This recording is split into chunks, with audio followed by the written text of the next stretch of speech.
नमस्कार। आज बात करते हैं कांतारा की। एक ऐसी दुनिया की जो रहस्य और ताकत से भरी हुई है।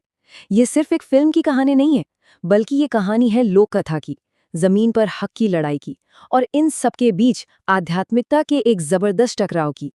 पूरी कहानी, सारा का सारा संघर्ष बस इसी एक पुराने वादे पर टिका है।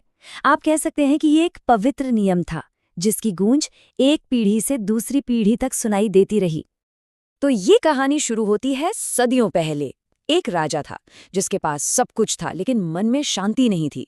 और इसी शांति की तलाश में वो भटकते भटकते पहुंच गया एक जंगल में। और वहीं उसे शांति मिली एक दिव्य आत्मा, पंजुर्ली देव की शरण में। तो इस दिव्य समझौते की शर्तें एकदम सीधी सादी थीं।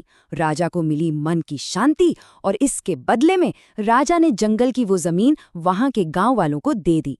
और इस तरह वो लोग उस पवित्र जमीन के असली रखवाले, असली संरक्षक बन गए। चलिए, अब कहानी में एक लंबा जंप लेते हैं और आते हैं आज के दौर में। यहाँ हमारी मुलाकात होती है फिल्म के हीरो शिवा से। शिवा एक कह सकते हैं बेफिक्र लेकिन बहुत जोशीला नौजवान है और उसके परिवार पर एक बहुत ही पवित्र जिम्मेदारी है। और ये जिम्मेदारी है भूत कोला की। अब ये भूत कोला क्या है? ये एक सालाना रिवाज है, एक अनुष्ठान, जिसमें एक कलाकार पंजुर्ली देव की आत्मा को अपने अंदर धारण करता है। मतलब वो गांव के लिए एक तरह से भगवान का जरिया बन जाता है। और ये सिर्फ कोई पूजा पाठ या परंपरा नहीं है, नहीं, ये गांव की आत्मा और उनकी जमीन के हक की सुरक्षा के लिए बहुत बहुत ज्यादा जरूरी है। पर शिवा, वो अपनी इस पारिवारिक जिम्मेदारी से दूर भागता है। क्यों? क्योंकि वो आज भी अपने पिता के रहस्यमयी मौत के सदमे से बाहर नहीं निकल पाया है। उसके पिता ही उससे पहले ये अनुष्ठान करते थे और बस यही डर है जो उसे अपनी किस्मत को अपनाने से रोक रहा है। और बस यहीं से असली कहानी, असली टकराव शुरू होता है, जब आज के जमाने का कानून और कुछ लोगों का छिपा हुआ लालच इस सदियों पुरानी परंपरा को सीधी चुनौती देने लगते हैं। तो अब इस जमीन के लिए तीन अलग अलग ताकतें आमने सामने खड़ी हैं। एक तरफ हैं गांव वाले, जो अपनी परंपरा को बचाना चाहते हैं, और उनके लिए ये जमीन देव का दिया हुआ एक पवित्र तोहफा है। दूसरी तरफ है फॉरेस्ट ऑफिसर मुरली, जो कानून का पालन करवाना चाहता है, और उसके लिए ये जमीन सरकारी है। और फिर है तीसरा खिलाड़ी, चालाक जमींदार देवेंद्र, जो बस मौके की तलाश में है ताकि इस जमीन को हड़प कर खूब मुनाफा कमा सके। तो कुल मिलाकर लड़ाई दो चीजों के बीच है। एक तरफ है गांव वालों का अटूट विश्वास, जो कहता है कि ये जमीन एक पवित्र वादे के तहत उनकी है, और दूसरी तरफ है वन विभाग का मॉडर्न कानून, जो कहता है कि नहीं, ये जंगल सरकारी है और कानून से चलेगा। और जैसे जैसे ये तनाव बढ़ता जाता है, हालात बिगड़ते जाते हैं, शिवा को मजबूरन इस मामले में कूदना पड़ता है। उसे जमीन का असली इतिहास और अपने परिवार का सच जानने के लिए पड़ताल शुरू करनी पड़ती है। और ये खोज सिर्फ एक जांच पड़ताल नहीं रहती, ये शिवा के लिए एक तरह से स्पिरिचुअल अवेकनिंग बन जाती है।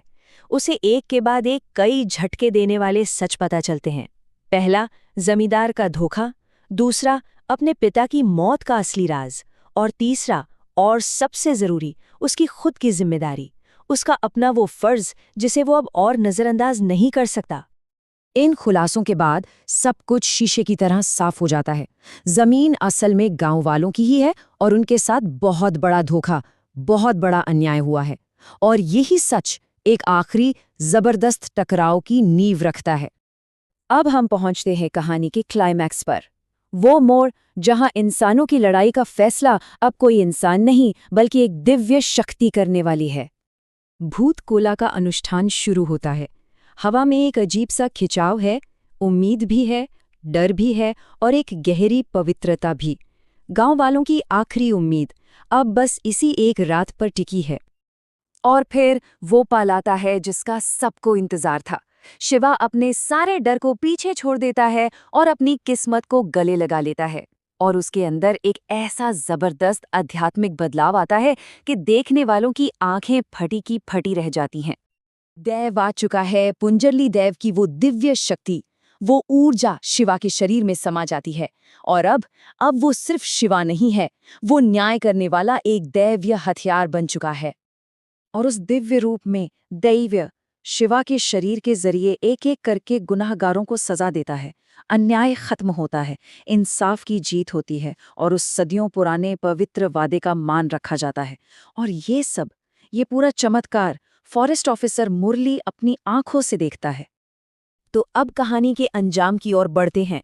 देखते हैं कि इस दैवीय इंसाफ के बाद क्या क्या बदला और कौन हमेशा के लिए एक कहानी, एक किंवदंती बन गया। देव का आखिरी संदेश देने के बाद शिवा एक तरह की समाधि की हालत में धीरे धीरे जंगल में गायब हो जाता है और उसके जाने से इंसान और भगवान के बीच की जो लकीर थी वो जैसे मिट सी जाती है। कहानी 1 साल आगे बढ़ती है और हम देखते हैं कि उस चमत्कारी रात का असर कितना गहरा हुआ है। गांव में अब अमन चैन है, सब कुछ ठीक है, लेकिन शिवा अब भी लापता है। वो अब कोई आम इंसान नहीं, बल्कि जंगल की कहानियों का, वहां की किंवदंतियों का हिस्सा बन चुका है। इंसान और कुदरत के बीच जो एक गहरा रिश्ता है, वो उसका प्रतीक बन गया है। और ये कहानी हमें एक बहुत गहरे सवाल के साथ छोड़ जाती है कि जब इंसान चला जाता है तो आखिर पीछे बचता क्या है। कांतारा का जवाब है कि शायद पीछे रह जाती है एक कहानी, एक किंवदंती, एक अटूट विश्वास और कुदरत के साथ हमारा वो रिश्ता जो कभी खत्म नहीं होता।